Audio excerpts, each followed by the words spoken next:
السلام علیکم ورحمۃ اللہ وبرکاتہ۔ امید ہے کہ آپ لوگ خیر و عافیت سے ہوں گے۔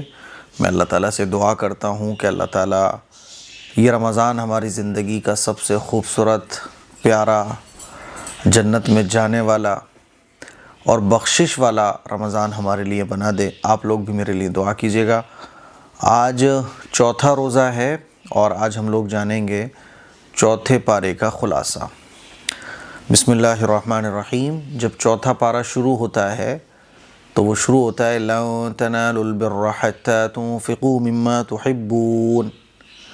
پہلے پیج میں بہت قیمتی باتیں اللہ تبارک و تعالی نے بیان فرمائی ہیں، اور اللہ فرماتا ہے کہ اللہ کی راہ میں تم سب سے بہترین چیز جو ہو وہ خرچ کرو۔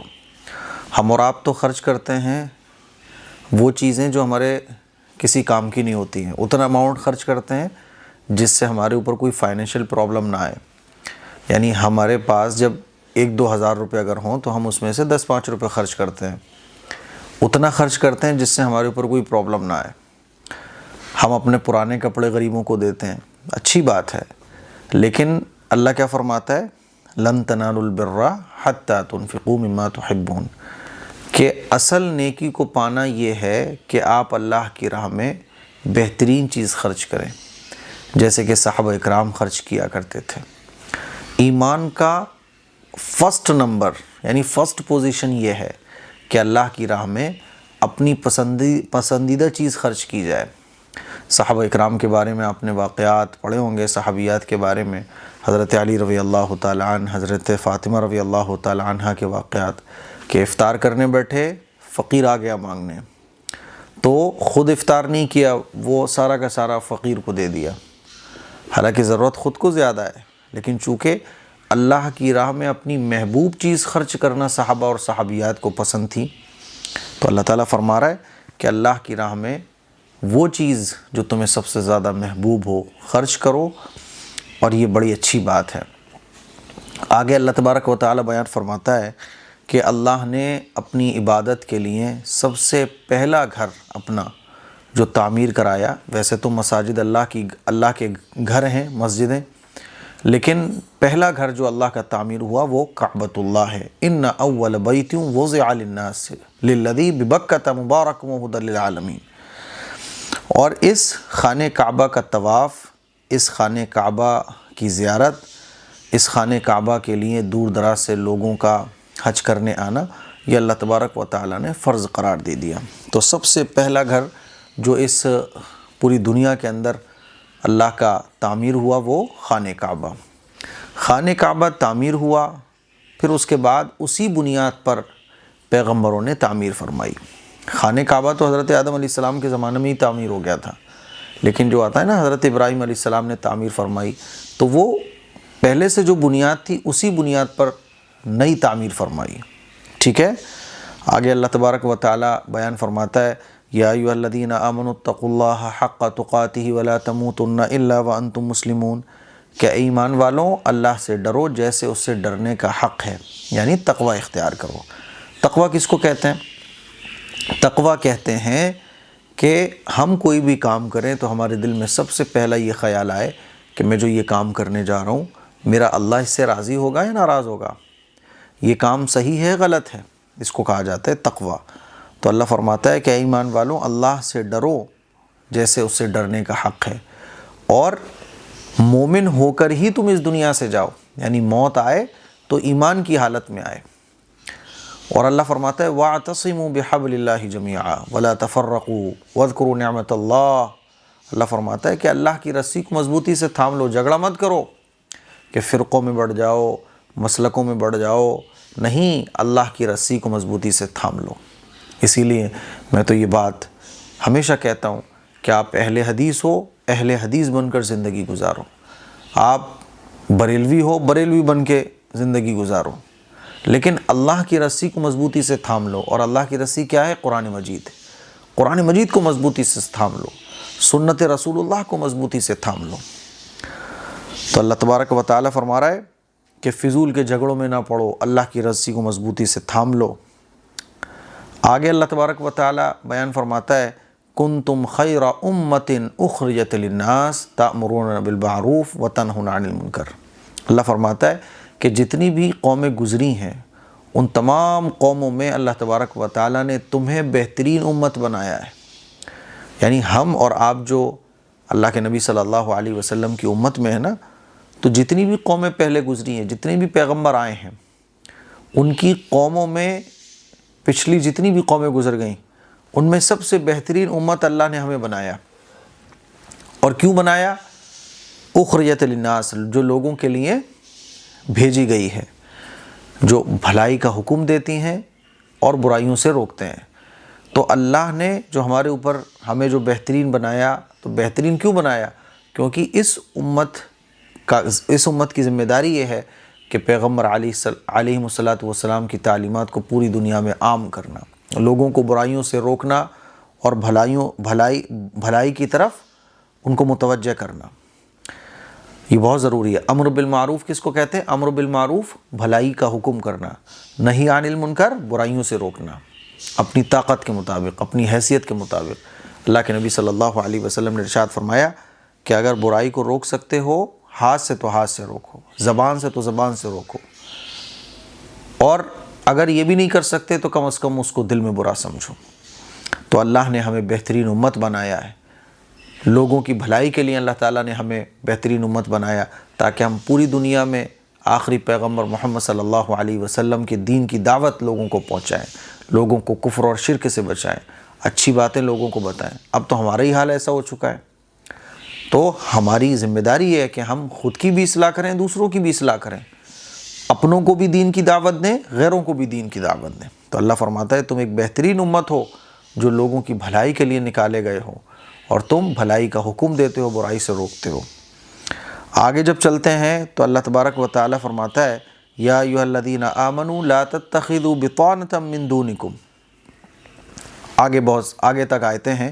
اللہ فرماتا ہے کہ اے ایمان والو، اپنی جماعت کے لوگوں کے علاوہ، یعنی مسلمانوں کے علاوہ کسی کو بھی رازدار دوست مت بناؤ۔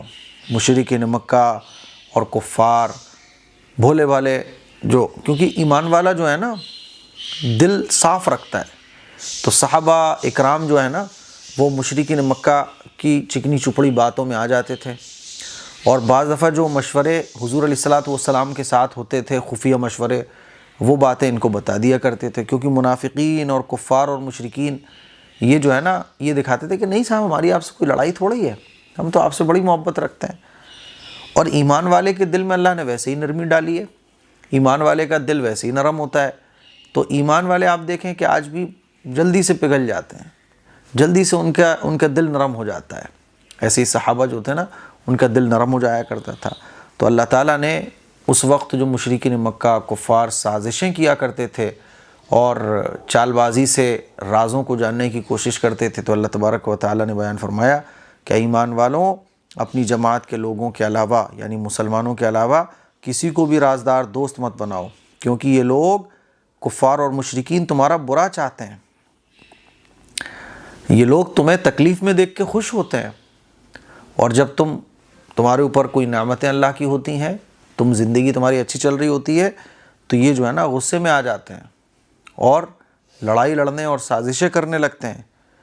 اسی لیے ان کا حال یہ ہے کہ اگر تم کو کوئی بھلائی پہنچتی ہے تو ان کو بہت برا لگتا ہے، اور جب تم پر کوئی پریشانی یا مصیبت آتی ہے تو یہ خوش ہو جاتے ہیں۔ اسی لیے تم ان کو اپنا رازدار نہ بناؤ، اور ان لوگوں سے گھبراؤ بھی نہ۔ اتنا یاد رکھو کہ اگر تم صبر کرو گے اور تقوی اختیار کرو گے تو ان کی چالیں اور ان کی پلاننگ تمہیں کچھ نقصان نہیں پہنچا پائیں گی۔ آگے اللہ تبارک و تعالیٰ بیان فرماتا ہے وَسَارِعُوا إِلَىٰ مَغْفِرَةٍ مِّن رَّبِّكُمْ وَجَنَّةٍ عَرْضُهَا السَّمَاوَاتُ وَالْأَرْضُ، کہ اللہ کی مغفرت کی طرف دوڑو۔ اے ایمان والو، اللہ کی مغفرت کی طرف دوڑو، اس راستے کی طرف تیزی سے چلو جو راستہ تمہارے پروردگار کی مغفرت کی طرف جاتا ہے، جس راستے پر چل کر جنت ملے گی، اور جنت کتنی بڑی ہوگی؟ اس جنت کی چوڑائی زمین اور آسمان سے بھی زیادہ ہوگی۔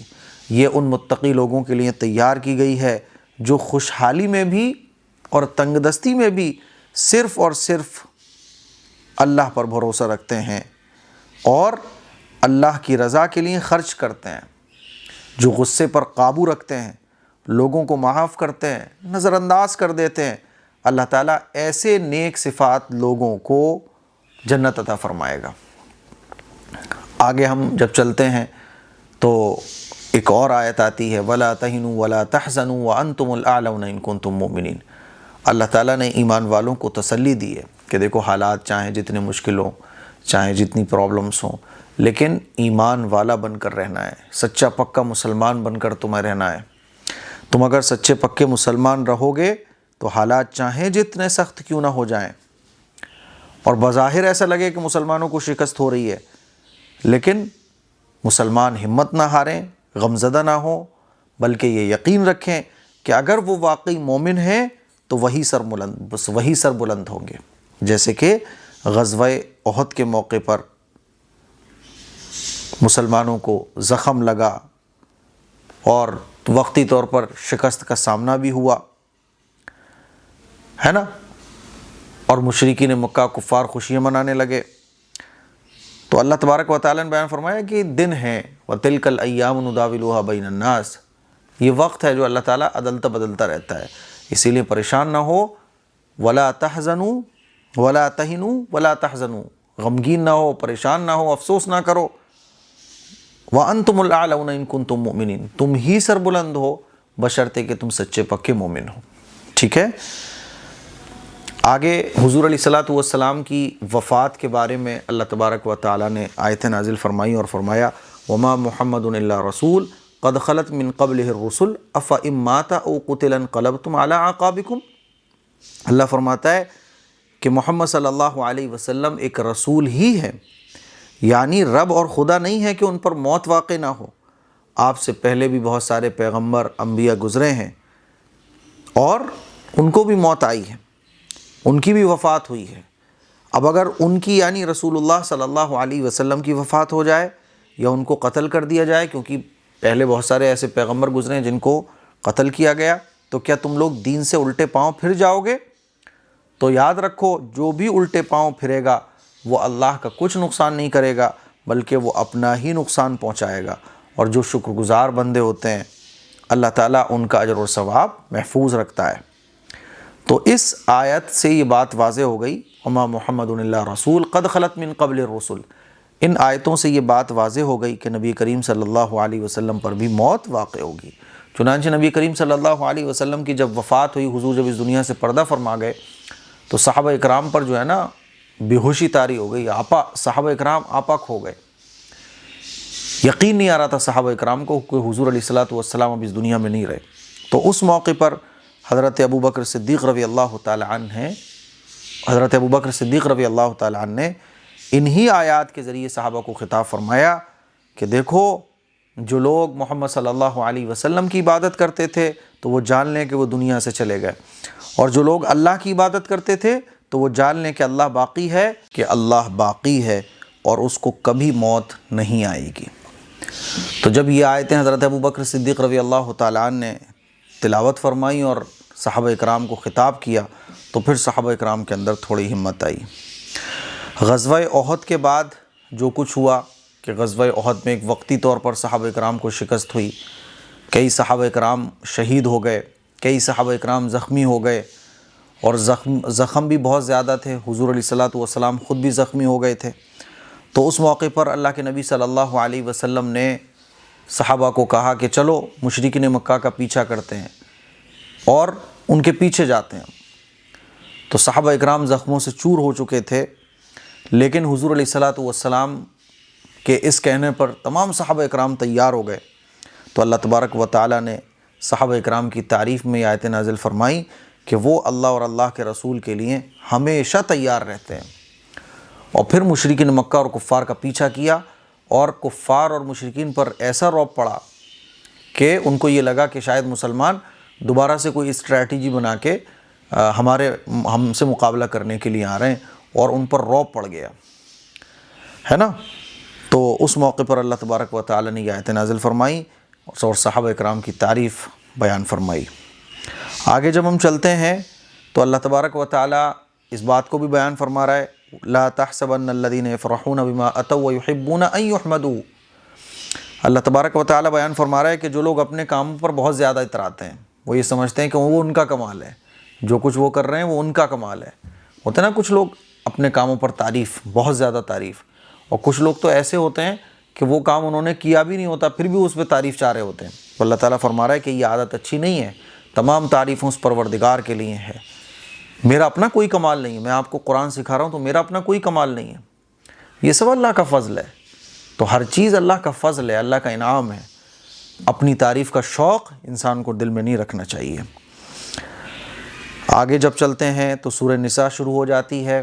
سورہ آل عمران فنش ہو گئی، اب سورہ نساء شروع ہو جاتی ہے۔ سورہ نساء جب شروع ہوتی ہے تو اللہ تبارک و تعالیٰ بیان فرماتا ہے یا ایھا الناس اتقوا ربکم الذی خلقکم من نفس واحدہ، کہ اے لوگوں اس پروردگار سے ڈرو جس نے تم کو ایک جان سے پیدا کیا۔ حضرت آدم کو پیدا کیا، پھر حضرت آدم سے حضرت حوا کو پیدا کیا، اور پھر ان سے دیکھو کتنے لاکھوں کروڑوں کے حساب سے جو ہے نا انسان دنیا میں آ گئے۔ تو اللہ فرماتا ہے کہ اس اللہ سے ڈرو جس نے تمہیں ایک جان سے پیدا کیا۔ یہ سورت سورہ نساء، نساء کا مطلب ہوتا ہے عورت۔ تو اس سورت کا نام نساء کیوں رکھا گیا؟ کیونکہ عرب کے جو لوگ تھے وہ عورتوں سے نفرت کرتے تھے۔ اللہ تعالیٰ نے عورتوں کو وہ عزت دی کہ اس سورت کا نام ہی سورہ نساء رکھ دیا، اور اس سورت کے اندر عورتوں سے متعلق بہت سارے احکام اللہ تبارک و تعالیٰ نے بیان فرمائے ہیں، جیسے کہ ایک سے زیادہ نکاح کرنے کی اجازت۔ عرب کے جو لوگ تھے وہ ان کے یہاں کوئی لمٹ ہی نہیں تھی، بلکہ پوری دنیا کے اندر کوئی لمٹ نہیں تھی، جو جتنے چاہتا تھا نکاح کر لیا کرتا تھا، شادیاں کرتا تھا خوب، اور جب من کرتا تھا تو طلاق دے دیا کرتا تھا، طلاق نہیں دیتے تھے تو بیویوں کو لٹکا کے رکھتے تھے۔ اللہ تعالیٰ نے ایک سے زیادہ نکاح کرنے کی اجازت، جو حد سے کوئی لمٹ ہی نہیں تھی، اللہ تعالیٰ نے لمٹ سیٹ کی اور فرمایا کہ 4 بیوی ایک آدمی ایک وقت میں رکھ سکتا ہے۔ ایک سے زیادہ نکاح کرنے کی بھی اجازت تب ہے جب آپ چاروں بیویوں کے درمیان یا 2 بیوی ہوں یا 3 بیویاں ہوں، ان میں انصاف کر سکتے ہو۔ اگر تم انصاف نہیں کر سکتے تو ایک پر اکتفا کرو بس، یا پھر حلال طریقے سے باندی سے اپنی خواہش پوری کرو۔ یہ نہیں ہے کہ 4 سے زیادہ نہیں، 4 ایک وقت میں 4 بیویاں رکھ سکتے ہو۔ یہ بھی تب، ایک سے زیادہ نکاح کرنے کی اجازت تب ہے جب تم انصاف کر سکتے ہو۔ اور طلاق کے سلسلے میں بھی یہ ہے کہ عورت کو لٹکا کے نہیں رکھنا، یہ نہیں کہ انلمیٹڈ آپ طلاق دیتے چلے جاؤ، جب من چاہا طلاق دے دیا، نہیں، ایسا نہیں، بلکہ اللہ فرماتا ہے کہ اپنی بیویوں کے ساتھ حسن سلوک کا معاملہ کرو، انصاف کرو، ان سے محبت کا معاملہ کرو، اچھے طریقے سے ان کا مہر ادا کرو۔ وَآتُوا النِّسَاءَ صَدُقَاتِهِنَّ نِحْلَةً، کہ اے لوگوں تم لوگ اپنی بیویوں کو بڑی خوشی کے ساتھ مہر ضرور ادا کیا کرو۔ اسی لیے مہر دینا یہ ضروری ہے۔ مہر دینے کے بعد بیوی پھر آپ کو ہی واپس کر دے الگ بات ہے، آپ ہی کے اوپر خرچ کر دے وہ الگ بات ہے، لیکن مہر کو ادا کرنا چاہیے۔ آگے وراثت کے مسئلے اللہ تبارک و تعالی نے بیان فرمائے، للرجال نصیب مما ترک الوالدان والاقربون، کہ جس طرح سے مردوں کے لیے ترکہ اور وراثت میں حصہ ہے، اسی طرح سے عورتوں کے لیے بھی ترکہ اور وراثت میں حصہ ہے۔ اس کا بڑا خیال کرنا چاہیے۔ تو اللہ تعالیٰ نے عورتوں کے بھی وراثت کے مسئلے بیان فرمائے کہ مردوں کے لیے 2 حصے، عورتوں کے لیے 1 حصہ۔ تو عورتوں کے لیے 1 حصہ کیوں ہے؟ کیونکہ دیکھیے عورتوں کے اوپر ذمہ داری اللہ نے نہیں ڈالی، اور عورت کو باپ کی وراثت میں سے بھی ملتا ہے باپ کے انتقال کے بعد، اور شوہر کے مرنے کے بعد بھی ملتا ہے، آدمی کو نہیں ملتا۔ تو عورت کے اسی لیے اللہ تعالیٰ نے 1 حصہ رکھا ہے۔ تو یہاں وراثت میں عورتوں کا حق ہے، اس کو اللہ تبارک و تعالیٰ نے بیان فرمایا۔ اللہ نے یہ بھی بیان فرمایا سورہ نساء میں کہ عورتوں پر ظلم نہ کرو، بلکہ ان کے ساتھ بہترین سلوک کرو۔ اور 4 پارے کے آخر میں اللہ تعالیٰ نے حرمت علیکم امہاتکم، جو عورتیں حرام ہیں، یعنی جو کہتے ہیں نا محرم، یعنی غیر محرم جو ہمارے ہیں، جو عورتیں ہمارے لیے محرم ہیں، جیسے ماں ہے، دادی ہیں، نانی ہیں، تو اللہ تعالیٰ نے ان عورتوں کا ذکر فرمایا جن سے نکاح کرنا حرام ہے۔ دیکھیے بعض رشتے تو وہ ہیں جو ہمیشہ کے لیے حرام ہیں، جیسے ماں ہے، ماں بیٹے کا رشتہ، نانی ہے نا، دادی اور اس طرح سے اوپر تک، اسی طرح سے بیٹی، پوتی، نواسی، تو یہ وہ رشتے ہیں جو ہمیشہ کے لیے حرام ہوتے ہیں۔ تو اللہ تعالیٰ نے ان رشتوں کے بارے میں بیان فرمایا کہ ان عورتوں سے نکاح کرنا حرام ہے، اور جو غیر محرم ہوتے ہیں ان سے نکاح جائز ہے، ٹھیک ہے۔ اب کچھ غیر محرم ایسے ہوتے ہیں جن سے نکاح ایک کنڈیشن کے تحت جائز ہوتا ہے۔ مان لیجیے کوئی کسی اور کی بیوی ہے، تو جب وہ بیوی ہے تو آپ کا نکاح اس سے نہیں ہو سکتا، حالانکہ وہ آپ کے لیے غیر محرم ہے۔ تو یہ بات بھی اللہ تبارک و تعالیٰ نے چوتھے پارے کے آخر میں بیان فرمائی۔ تو یہ چوتھے پارے کا خلاصہ تھا جو میں نے آپ لوگوں کے سامنے رکھا۔ مجھے امید ہے کہ چوتھے پارے کا خلاصہ آپ کو اچھے طریقے سے سمجھ آ گیا ہوگا۔ دعا کیجیے اللہ تعالیٰ 30 دن ہم سے خلاصے قرآن مجھے بیان کرنے کا اور آپ کو سمجھنے کا موقع دے، آپ کو سمجھنے کی توفیق دے، مجھے بیان کرنے کی وقت میں اللہ برکت دے۔ دعاؤں کی گزارش ہے، مجھے اپنی دعاؤں میں ضرور یاد رکھیے گا۔ السلام علیکم ورحمۃ اللہ وبرکاتہ۔